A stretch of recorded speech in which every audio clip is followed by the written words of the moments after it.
4 a.m. and I called this Fiscal Affairs Committee meeting to order.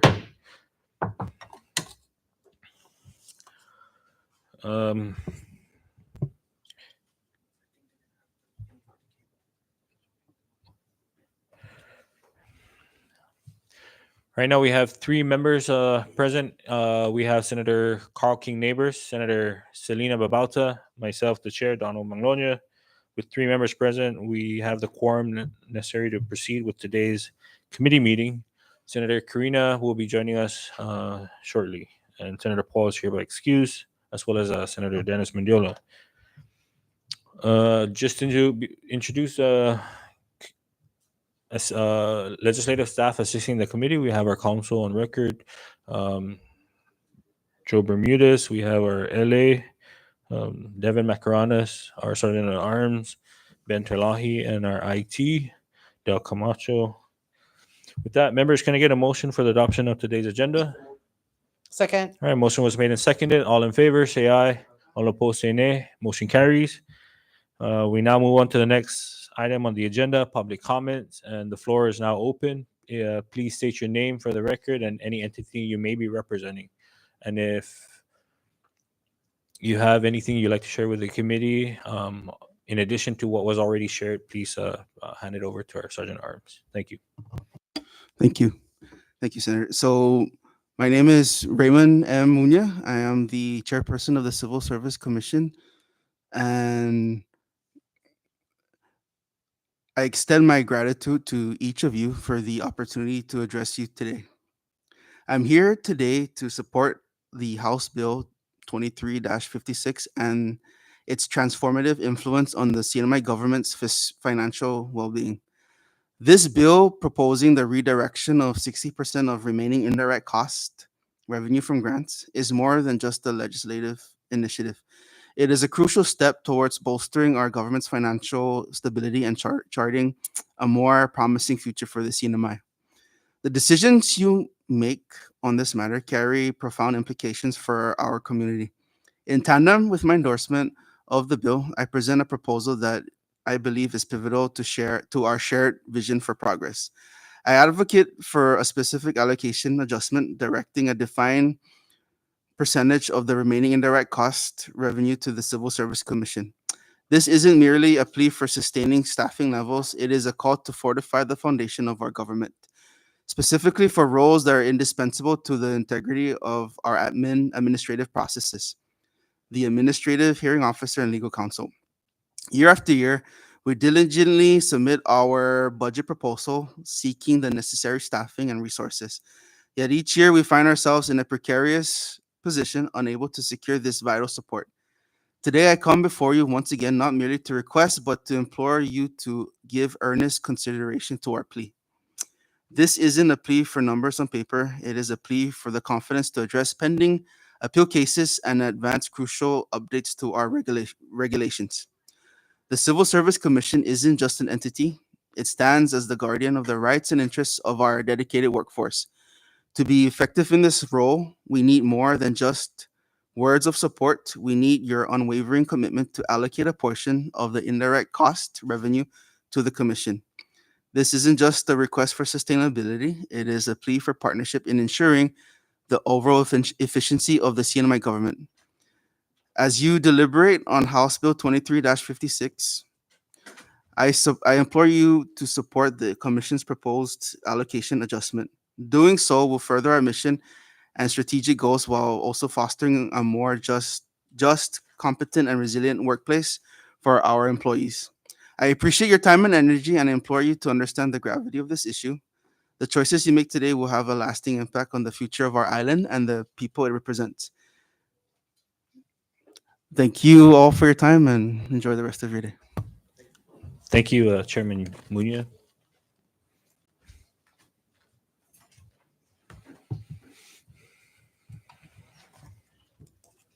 I would like to acknowledge the Vice Chair, Senator Karina Magosnia. I wanted to ask if we could go into the committee of the whole so that we could ask, have it on record, to ask the chairman of the Civil Service Commission some questions, but he just stepped out. So I guess we'll just ask him to put it in writing. Okay. And one of the questions I wanted to ask, or a couple of them, were what I asked him earlier before we started our meeting, whether the Civil Service Commission receives any federal grants, and whether they receive any indirect costs as a result of grants that others may have applied for, or through the Office of Grants Management. So Okay. if we could, Mr. Chairman, can we ask him in writing? Sh- I'll forward that to the chairman. Will you be needing to question Miss Francis? Just to put it on the record, I think for this meeting, if we could pose the same questions to the OPM director. Um, Director, after your comments, are you willing to answer questions by the Yes, members? Okay. yes. So at this time, we'll Thank you. proceed with public comments, and then right after.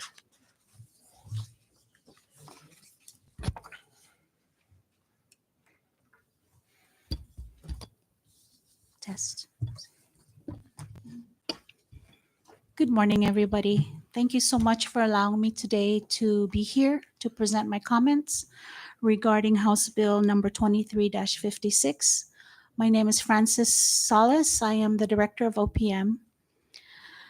I present to you today my comments on House Bill 23-56 regarding to utilize the remaining 60% of the total of indirect cost revenue or reimbursement by fiscal year collected for each grant to address the CNMI government's financial deficit and for other purposes.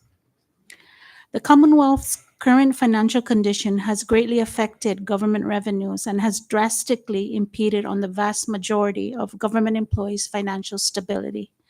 The need to cut work hours was unavoidable if the government departments were to remain open to continue to serve the general public.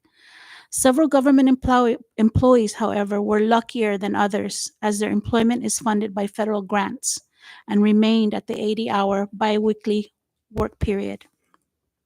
I present to you today the reality of why the Office of Personnel Management should be allowed to be allocated a percentage of these indirect administrative costs. All government employees, specifically within the executive, legislative, judicial, and the municipalities, are processed through OPM from start to finish. I made an effort during the past budget submission to request the administration to consider mandating Grants Management Office to allocate funds to OPM on a quarterly basis to assist and augment the financial needs of the office. OPM currently operates at a 70-hour work period, but with the allocation of indirect administrative costs, the office will begin to regain the 80-hour work period to continue the work that is needed to ensure all employee documents are appropriately reviewed, approved, and entered into the system for payroll. OPM is a vital component to the entire processing of employment documents. OPM took the lead in ensuring training was provided to all end users for the new Tyler Munis Human Capital Management System and continues to remain the lead on Munis HCM component. There are critical sections within OPM that review and ensure compliance to local and federal employment laws for all federally funded and locally funded employees. My goal today is to enlighten you with OPM's process and of the important role OPM plays in the processing of all federally funded employment documents. I would like to present to you basically the process of each and every request for personal action that comes into OPM. In the administrative section, all requests for personal actions submitted for processing are reviewed and logged, numbered, so that there is accountability. Employee development and staffing section. The EDS section ensures proper examination announcements will take place for the federally funded positions if applicable, because there is a option to waive the announcement process. However, there are occasions when departments who are federally funded opt to announce these positions to ensure a better pool of qualified applicants. So once applications are received, EDS will review the submission for completeness and rate and rank applicants accordingly to determine the top candidates. A list of eligibles will be generated, presented to the expenditure authority. This enables the expenditure authority to make appropriate selection of the qualified candidates. Moving on to the classification and compensation section. CNC section is responsible for reviewing the RFPA and all supporting documents to ensure the hiring is proper and meets the standards. Classifications will identify proper authority for the hiring and verify all documents are in order. CNC will also provide guidance to the department and agency and point out any inconsistencies with the documents if there are any. This section will ensure hiring falls within regulations, policies, and laws. Classifications will review contracts, conditions of employment, position descriptions, credentials, police clearance, etc. Once this is done, the RFPA is then certified by CNC and will continue on to the next process, which will be to OMB and the Secretary of Finance. The alcohol and drug-free workplace section. All employees are required to take a drug test and test negative prior to starting employment in the central government. The ADFW coordinator will not certify any RFPA unless applicants test negative for illegal substances. If the ADFW coordinator has determined that a result is positive, the Director of Personnel will advise the expenditure authority to withdraw the offer of employment. Lastly, the Employer-Employee Relations section, EER. When an RFPA has come full circle and all required documents are affixed to the RFPA, the EER section will proceed to ensure proper entry into the MUNIS system. EER section will ensure employee benefits, Fair Labor Standards Act status, and other pertinent information is properly inputted. Once all the checklist requirements are entered and completed, an employee number is generated in the MUNIS system. This signifies that the employee is officially on board and can now begin to report to their duty station to perform duties and responsibilities. Without the proper entry of the RFPA, an employee will not be paid in a timely fashion. There are approximately 788 federally funded employees in the central government at the moment. Funding accounts can range from one federal funding source up to 7 or even more different federal accounts, which all have to be entered into the system. Employees who are federally funded have salaries that range from $16,000 all the way up to $100,000 per annum. Regardless of the salary, the process would still be the same. Additionally, EER will maintain and safekeep employment records for both federally funded and locally funded employees. The reason for providing you with this outline of employment process is to illustrate the importance of OPM's role and why OPM should be afforded funding from the indirect administrative costs, as OPM's responsibility is administrative in nature. I humbly request you consider passing legislation that will allocate at least 5 to 10% of the indirect administrative costs to OPM. This assures OPM is given the needed resources to continue efficiently providing services to all government employees. Your consideration is greatly appreciated. If you require formal discussion on the matter, I am always able to join in the dialogue and be more than happy to continue. Thank you so much. Thank you, Director. As discussed earlier, members would like to ask the Director some questions, and the Director agreed. And so at this time, can I get a motion to go into a committee of the whole? All right. Can you get a second? All right. All in favor, say aye. All opposed, say nay. Motion carries. Members, we now open the floor to any questions to the Director, and I recognize Senator Selena. Thank you, Mr. Chairman. Good morning and welcome, Personnel Director, Ms. Franny Solis. This process that you have outlined for us this morning, is this the initial process, or at some point it stops at classification and then moves on to OMB and finance before it comes back to personnel, and then the rest of the divisions do their part? Thank you for that question. Yes. So how it works is RFPAs come into our office for what we call first review. First routing is how we term it.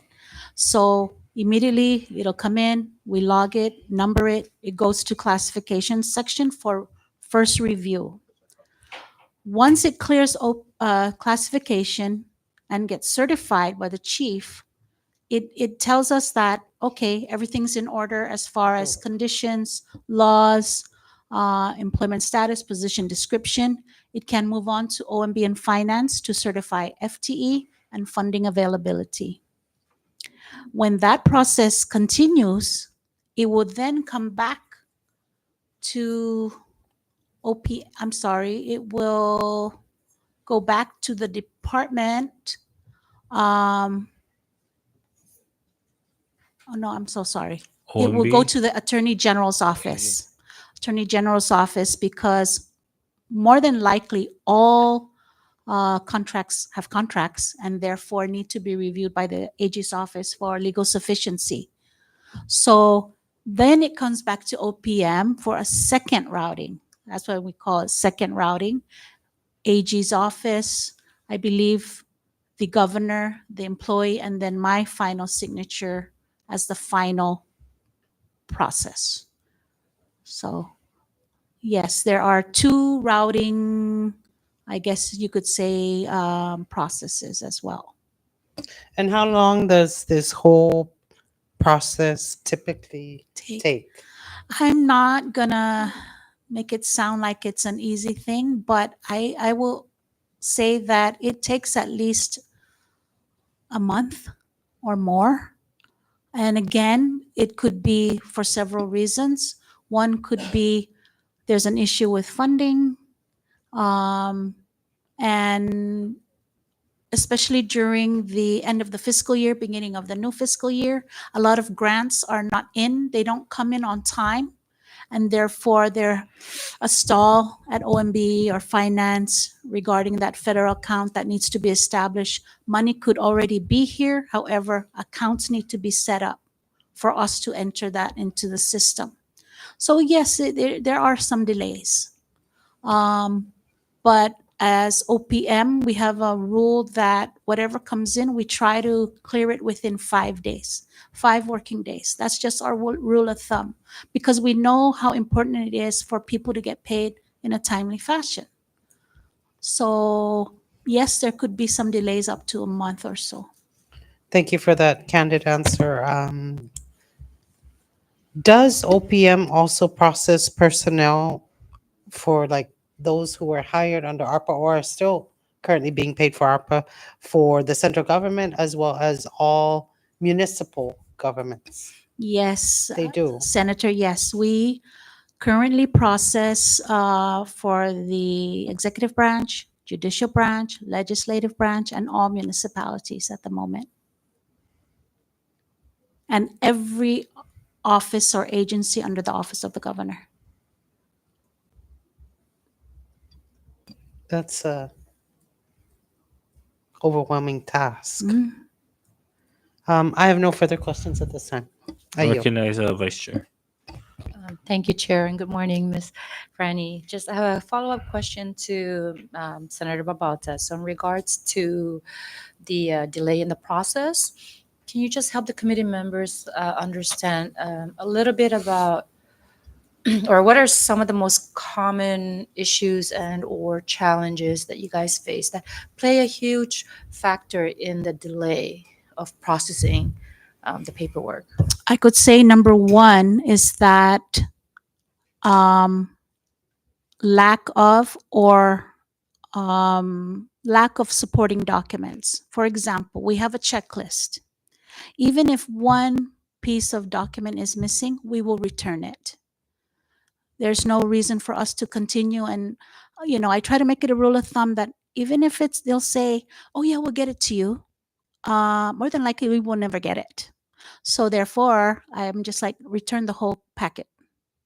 Because every piece of supporting document is crucial in making a decision in whether or not this person this applicant is suited for this job. Um, it could be because there was a positive drug test result. Um, it could be because we don't have a police clearance. Could be because we don't have the credentials. Every single bit of information is verified through the classification and compensation section. So, classification and compensation is quite crucial. They will let us know that this is moving on or not. This RFPA will move on or not. Funding and FTE issues are out of our purview. And quite honestly, sometimes, even though we see, oh, it's federally funded, oh, there must be money in there. Well, that's not always the case. I've been told that on occasion, oh yes, there is federal funds. However, it's only going to last for a few more pay periods. So therefore, that will kind of hold up the process because what they submitted to us for is for one whole year. So how do we certify and enter that when funding is only going to last for 2 pay periods, for example? It's not common, but it happens. So for me, that is a delay. Um, Another delay could be that it's sitting on someone's table that has a stack high of documents. And I'm sure that they, first in, first out type of deal, hopefully. But again, our goal is to ensure that employees are paid accordingly. Because believe me, there will be issues as to work performed and non payment of payroll. That's one thing we want to avoid because we have gone through it. And I can't stress enough that, with my staff to continue to follow up. Put your notes on there as to who you spoke to, what did they say, when were they going to provide the document. And then it's a whole new another process when we have to withdraw the offer of employment for whatever reason. So at times it could be a holdup with us, but that is because there are lacking documents. Thank you for that answer. And just real quick, just a, I guess a comment, but I would assume that that you guys provide some sort of guidelines or a checklist, so to speak, right, to these hiring agencies to let them know what are some of the required documents in order to move to the next process. So if they're just not following it, you know. Yes, thank you for that. Every single year, we would think that every HR person in charge has already knows this by at the back of their hand, and we don't have to repeat ourselves. However, that's not the case. We have to constantly send out memos. Right before the end of the fiscal year, we advise the departments that they can process up to 60 days in advance. 60 days in advance.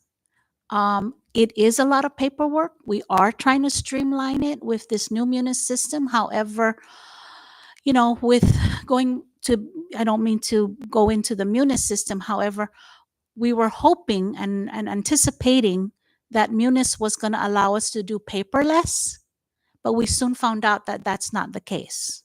We have to continue to do all the hard copy stuff. So that was pretty upsetting to me because we went through the whole training process. That's what we were told. That's what we were promised. But it is what it is, and we have to just go along with adapting to how we can get people paid in a timely fashion. So yes, sorry. Thank you for your patience and professionalism. And I'm sure there's always a two side to every story, right? Yeah. And someone's always pointing fingers at someone, Oh, but it's a two-way yeah. street. And if people expect their stuff to be expedited, they also need to do their part and Yeah. provide you or furnish you with a Yeah. complete package so that you guys can do your part. Yes. Just wanted to put that out there. Yes. Um, We right before the end of the fiscal year, we did send out a memo, even with the checklist separately for new, renewal, and so on. But if they would just follow that, and we try to be consistent. I cannot approve for one or two that are incomplete and yet demand that another department fulfill our requirement.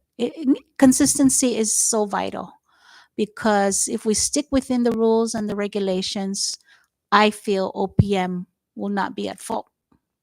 So thank you for that question. Thank you. I yield for now, Chair. Thank you, Vice. Dave, you had something?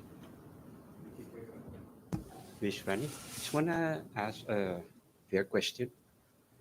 In your experience with the Office of Grant Management, have you tried explaining to them that when you process a federally funded employee, you are incurring additional expenses beyond the general fund that you budgeted for, so that they can, include you as part of the indirect cost recipient?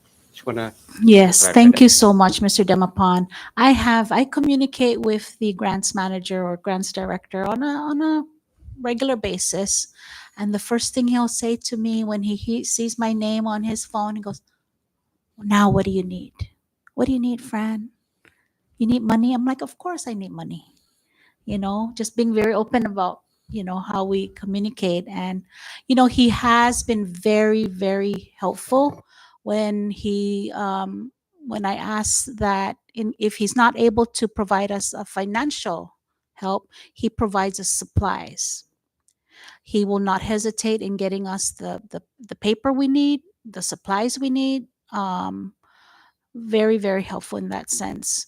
And I will say, I take it back that I believe several years ago, we were able to get a little bit of that indirect cost when we were short, I believe, 8 hours in previous administrations need to cut hours.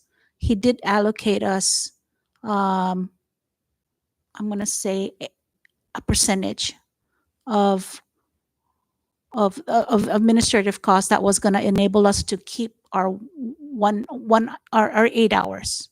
But that was many, many moons ago. We were also privy to receiving ARPA funds, but that has since been pulled back. Yes, and so again, we are at 70 hours per biweekly pay period. And it really hinders our staff when things begin to pile up and we cannot get everyone entered in a timely fashion. There will always be a time where people will not be paid on time, which creates what is called a supplemental check.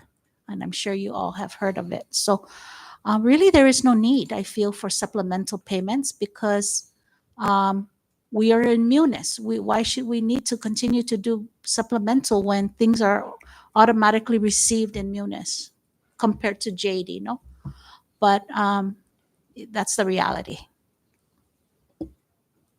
I recognize Senator Carl. Thank you, Chairman Mangonia. Kind of along the same lines as Mr. Demapan's question. Uh, so you guys have made requests to OGM to absorb some of the additional costs, right, that don't necessarily fall under your purview.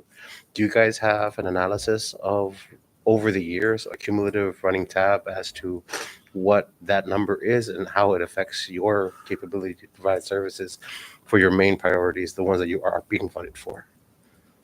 I don't have a running tab, but I can tell you coming into this meeting, I already did that analysis just for this fiscal year FY24. And if we could get whatever percentage it comes out to, it's $107,000. That will keep my office at 80 hours for the whole year. Just to clarify, and this is a direct correlation to the additional costs that you guys have to Yes. furnish. Yes. Is about 107,000. 107,000 Thank you for that. to be exact, But- with our current staff, Saipan, Tinian, and Rhoda. Okay, and just to be clear, so everyone's on the same page, when you've made the request to OGM, you guys get paper in return? Yes. Or supplies. but not money, not a financial allocation, Okay, thank you. which I think, I'm sorry, which No. I think would be better because whatever is remaining, I could shift to operation so that I don't have to ask him for supplies. Right.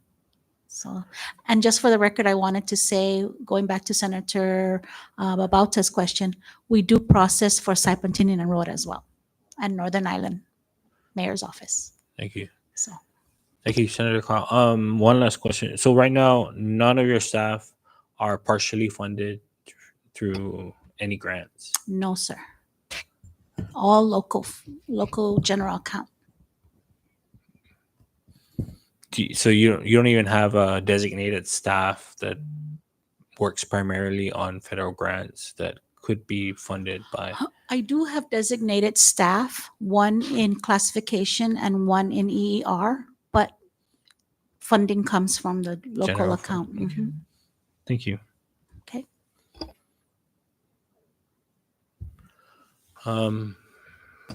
Senator Bavata for the last. Just one, do you also process personnel documents for quasi-autonomous agencies in the central government? Yes, I Like- would say like Which one? scholarship office. Well, those are SHIFA. under the governor's office, Okay. like NMHC, CPA, the Oh, autonomous no, CEDA. no. None of them. No. Thank you. Thank you. Thank you, Director Francis, for your time today and for your testimony. At this time, you are hereby excused. Thank you. Thank you. And at this time, members, we will rise back into our committee meeting and proceed with public comments. Yeah. Yes, yes, it's we're back to public comments.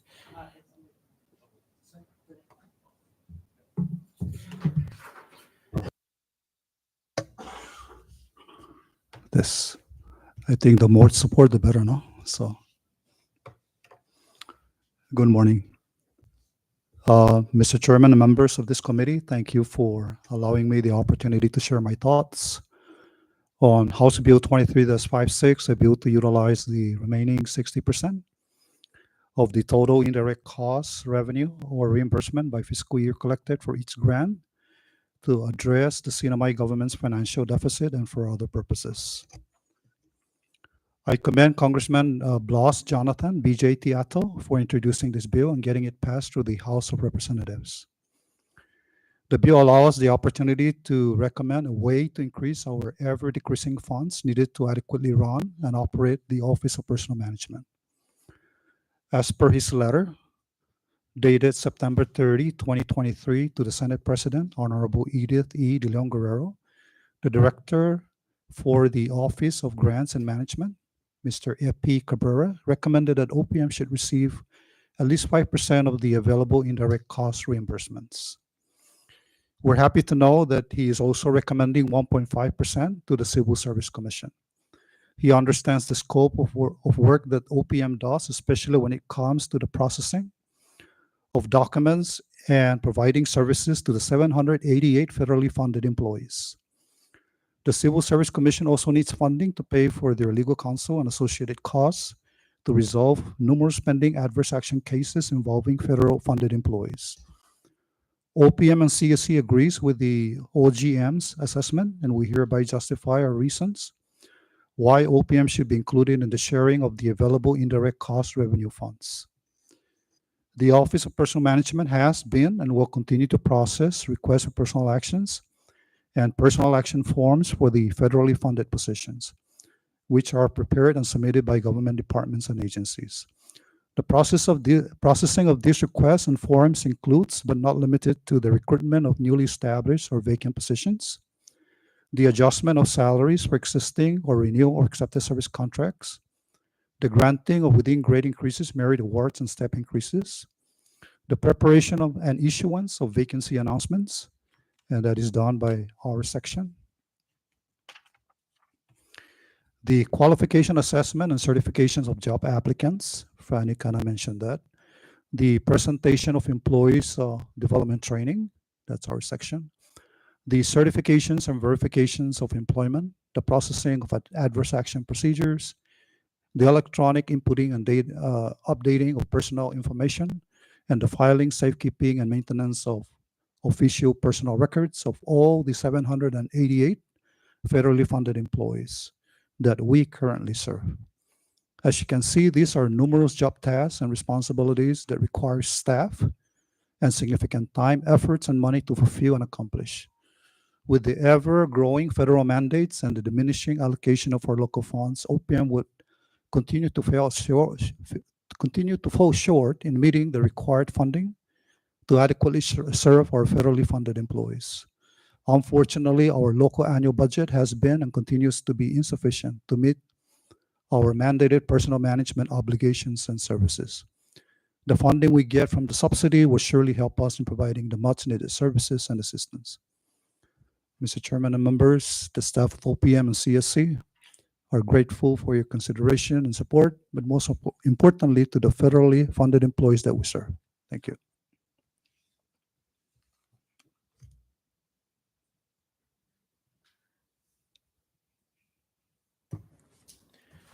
Thank you, Chief Pangilinan.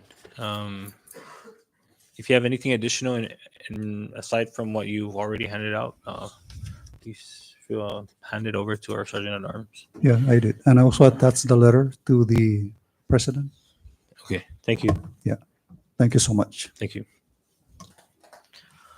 At this time, members, if there's no one else from the public, we will take a 5-minute recess. So short recess.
Up next on the agenda, we have new business.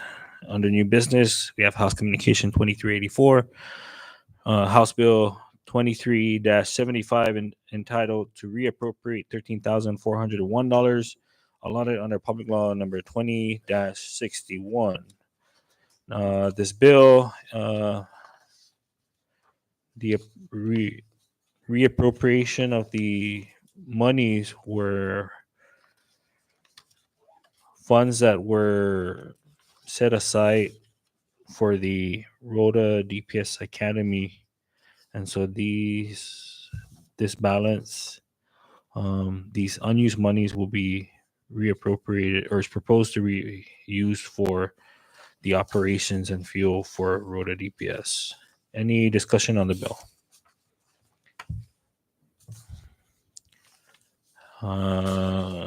If there's none, can I get a motion for whatever action the committee feels we should take on this bill?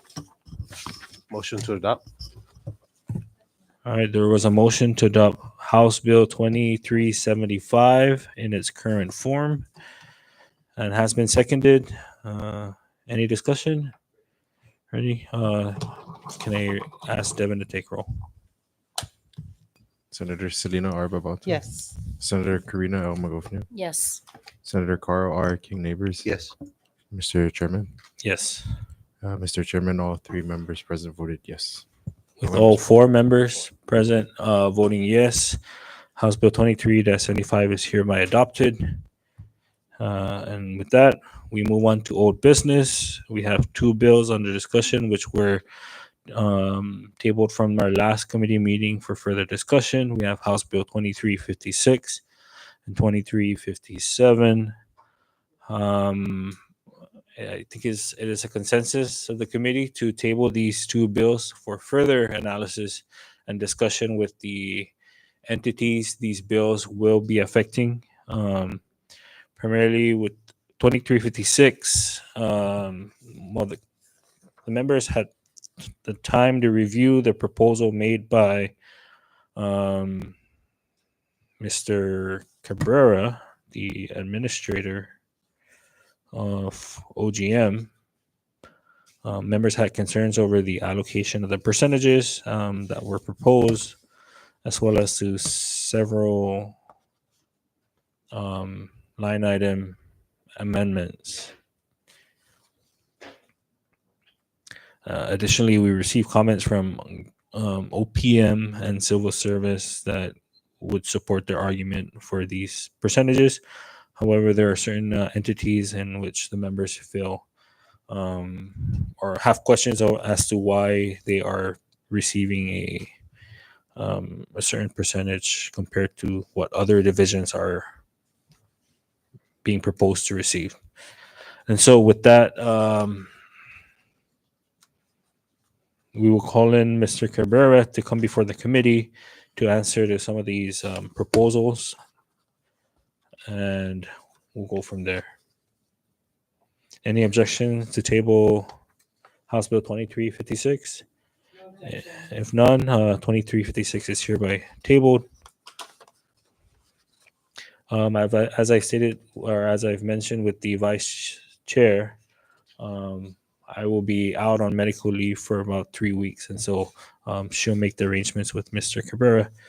Additionally, moving on to House Bill 2357, the HMP, I've mentioned to the members that I've made several attempts to get a report on the total year-to-date or overall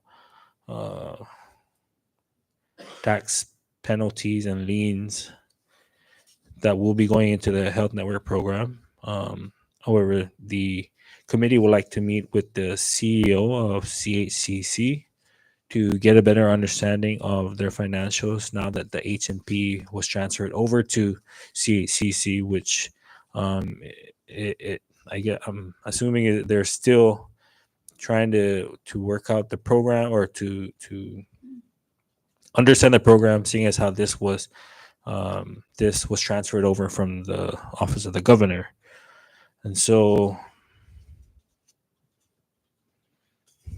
the members would like to know more of what the expenditures are for the health network program, and how are we at least planning to reduce the costs of the program, but also be able to manage it in a way where monies that are being deposited into this revolving fund account will be able to sustain the program. All right, members, any additional comments on either one of these bills? Any objections to tabling 2357? All right, without any objections, House Bill 2357 is hereby tabled to allow for the committee to call in CEO Esther Munoz, CC. That takes care of all the items on the agenda. We now move on to miscellaneous. Any miscellaneous announcements from the members?